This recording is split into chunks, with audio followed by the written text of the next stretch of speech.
पूजा पाठ, कर्मकांड, ज्योतिष सीखने एवं सनातन धर्म से संबंधित वास्तु शास्त्र, जंत्र मंत्र, तंत्र, शास्त्रोक्त ज्ञान प्राप्त करने के लिए जुड़े हमारे इस चैनल से।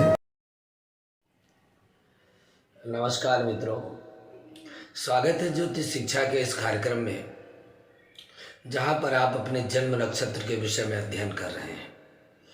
नक्षत्रों के क्रम में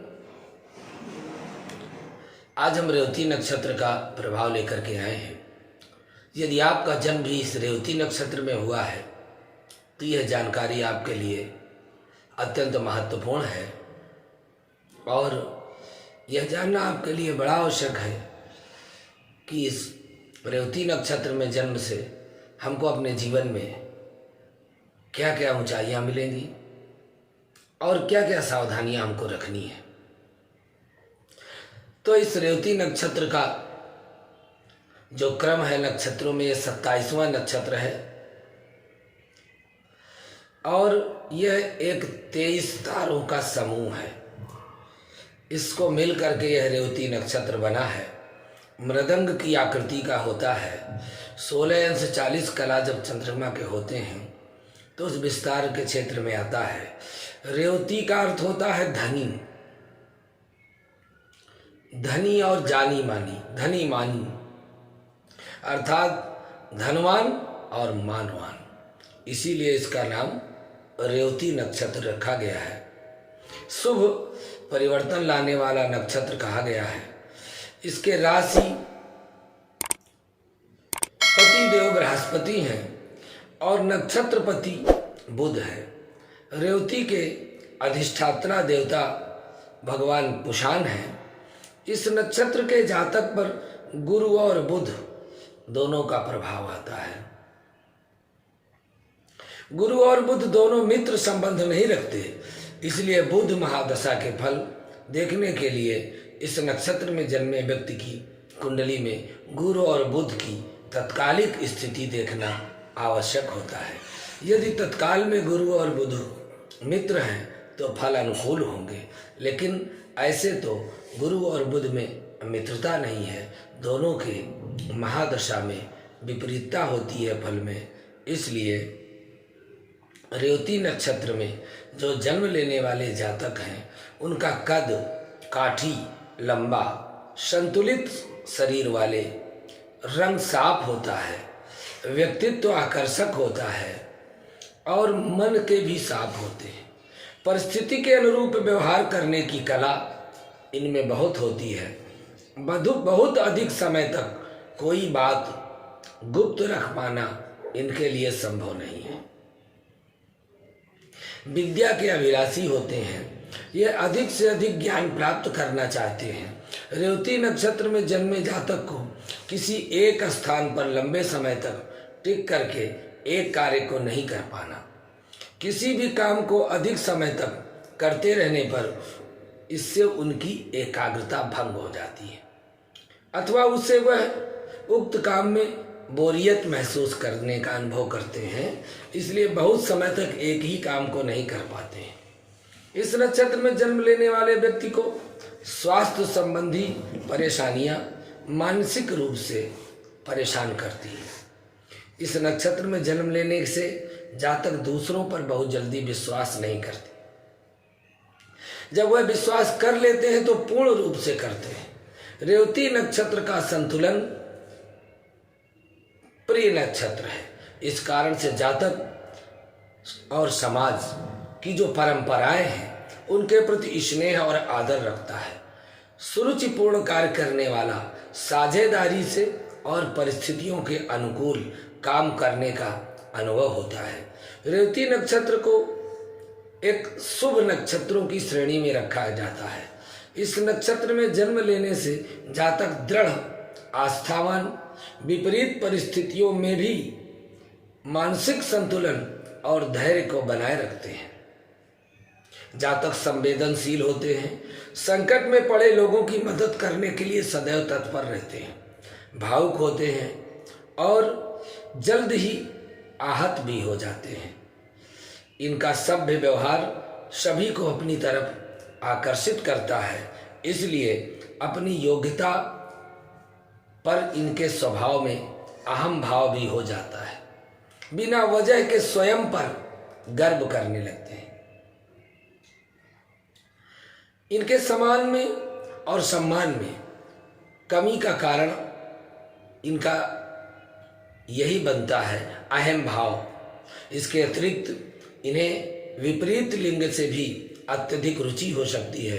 कई बार अपनी बुद्धि का समय पर उपयोग करने में असफल होते हैं। जीवन में सफलता प्राप्त करने के लिए इन्हें अत्यधिक कठिन परिश्रम करना पड़ता है। अनेक बार इस नक्षत्र में जन्म लेने वाले व्यक्ति गलत स्थान पर अपनी योग्यता का व्यर्थ में प्रयोग करते रहते हैं। इस नक्षत्र के व्यक्तियों को अपने व्ययों पर नियंत्रण रखना चाहिए। ऐसे व्यक्ति घूमने फिरने के शौकीन होते हैं। इनका जो पारिवारिक जीवन होता है उसके प्रति इनको बड़ा मोह होता है। वह अपनी भावना को जता नहीं पाते, जातक को अपने जन्म स्थान से दूर रहना पड़ता है। उन्नति के लिए वह दूर देश में ही जाकर उन्नति करते हैं और अपने जन्म स्थान से दूर ही रहते हैं। अपने सगे संबंधियों से उसे अधिक सहायता नहीं मिलती है। पिता की ओर से भी अधिक मदद नहीं मिलती है। घर परिवार में कलह का वातावरण उत्पन्न हो सकता है। लोगों से इनके छोटी बातों में मतभेद हो जाते हैं। इसी कारण से इस नक्षत्र में जन्मे व्यक्ति को अपने आसपास के लोगों से संबंध अधिक मधुर नहीं रहते। विवाह के पश्चात दाम्पत्य जीवन सामान्य रहता है। जीवन साथी आपके समक्ष सामंजस्य और स्नेह का व्यवहार करते हैं। इसलिए इस नक्षत्र में जन्म लेने के प्रभाव से इसके स्वामी बुध और गुरु दोनों हैं, तो इससे इनका जो अधिकार है पंजे और पैर की अंगुलियां आती हैं। इसके साथ ही पेट से संबंधित रोग, जंघा और घुटनों का संबंध है इस नक्षत्र से होता है। इस नक्षत्र से के पीड़ित होने पर इन अंगों पर प्रायः कष्ट का, रोग का, बीमारी का अनुभव होता है। रेवती नक्षत्र के जातक खोजी प्रवृत्ति की होते हैं और इनके लिए यह कार्य, खोज का कार्य अधिक अच्छा होता है, फायदेमंद होता है। ज्योतिष, खगोल शास्त्र से जुड़े काम इन्हें पसंद आते हैं। चिकित्सा के क्षेत्र में भी ये नई नई खोज करते हैं और अपने प्रयासों से जातक अनुकूल परिस्थितियों का निर्माण करते हैं। कला के क्षेत्र में भी, चित्रकारी के क्षेत्र में, अभिनय के क्षेत्र में, नाटक, विदूषक, संगीतज्ञ, भाषा का ज्ञान, जादूगर, रेल एवं सड़क बनाने की योजना से जुड़े निर्माण कार्य, दैवी चिकित्सक, प्राकृतिक चिकित्सक, प्रबंधक, स्वागतकर्ता, विमान परिचारक, रत्नों के व्यापारी, जल परिवहन से संबंधित काम, अनाथ आश्रम, धार्मिक संस्थाएं, सुरक्षा कर्मचारी, वाहन चालक, प्रशिक्षक, यातायात, परिवहन के कार्यों में इनको रुचि होती है। इसी क्षेत्र में इनको उन्नति प्राप्त होती है। इसलिए इनको इन्हीं में से किसी कार्य का चयन करना चाहिए। रेवती नक्षत्र के 4 चरण होते हैं। पहले चरण में जिनका जन्म होता है, ऐसे जातक सुंदर, गुणवान, छोटी नाक वाले, मुंह थोड़ा तिरछा करके बोलने वाले और जातक को अपनी एकाग्रता बनाकर रखने के उपाय करने चाहिए। प्रतापी होते हैं, प्रसिद्ध होते हैं, कार्यों की निपुणता करने की कोशिश करते हैं। अपने प्रयास को बनाए रखकर व्यक्ति ज्ञान प्राप्त करने में सफल होते हैं। स्वभाव से कुछ अभिमानी जरूर होते हैं। इसी तरह से यदि रेवती नक्षत्र के दूसरे चरण में आपका जन्म हुआ है तो अपने पर कुछ आंशिक गर्व रखने के कारण आप अभिमानी कहे जाएंगे। कहीं सचिव, सलाहकार हो सकते हैं। परिवार और समाज में यथोचित सम्मान मिल जाता है। तिरस्कार का सामना भी करना पड़ सकता है। बलवान, श्रेष्ठ लोगों की श्रेणी में आता है। मन से उदास रह सकता है, पर कार्य उदासीनता एवं उससे कुछ आलस्य का परिचय भी आप दे सकते हैं। यदि रेवती नक्षत्र के तीसरे चरण में आपका जन्म हुआ है तो आप कुछ लंबे कद के हो सकते हैं, बड़े सिर वाले हो सकते हैं, आलसी स्वभाव के हो सकते हैं, बालों में रूखापन हो सकता है, धन संचय करने में लगे रहते हैं, जातक प्रतियोगिताओं पर अपने को भारी महसूस करते हैं, अपने शत्रुओं को परास्त करने में सफलता प्राप्त करते हैं। इसी तरह से चौथे चरण में जन्म लेने से आपको सामान्य कद काठी प्राप्त होती है, कोमल भाषी, धैर्यवान, ऊर्जावान, आंखें बड़ी होती हैं, शरीर में चमक होती है, शास्त्रों को जानने वाले होते हैं, नीति शास्त्र व्यवहार में कुशल होते हैं। किंतु यहाँ पर किसी कारण से तनाव का कारण स्वयं भी आप बन जाते हैं, योग्य एवं उत्तम गुणों वाले होते हैं। रेवती नक्षत्र के 4 चरणों में दे, दो, चा और ची, इन 4 अक्षरों का समावेश किया गया है। वेदों में जो इनको मंत्र का स्थान दिया गया है वह इस प्रकार से है। ओम पूखन तव व्रते भय नरीखे कदाचन स्त्रोतारस्ते इहमस्मि ओम पूषणे नमः।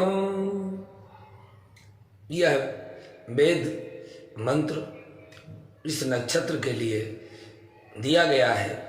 यदि आपका नक्षत्र जन्म का रेवती है तो आपको भगवान विष्णु की पूजा, भगवान शालिग्राम की पूजा, विष्णु सहस्त्र नाम का पाठ, ओम लम, ओम छम, ओम ऐं, इन मंत्रों का जप करना चाहिए।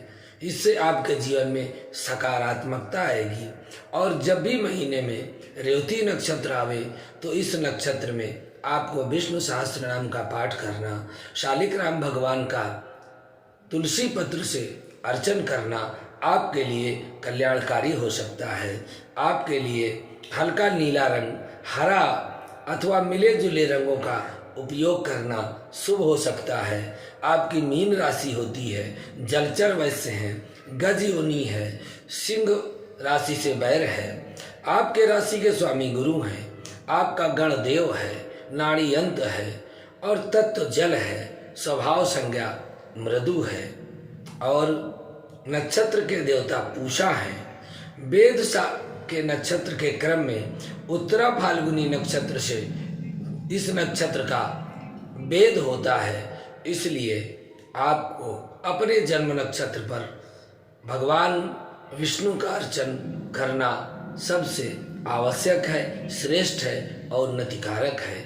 इस तरह से यदि आप अपने जीवन को सुखमय, शांतिमय, उन्नतिमय बनाना चाहते हैं तो जब भी रेवती नक्षत्र आवे तो उस नक्षत्र के अपने चरण में आप भगवान विष्णु का अर्चन करें।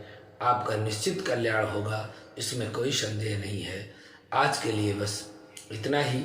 अगले भाग में पुनः आपके लिए विशेष जानकारी लेकर उपस्थित होते हैं। नमस्कार।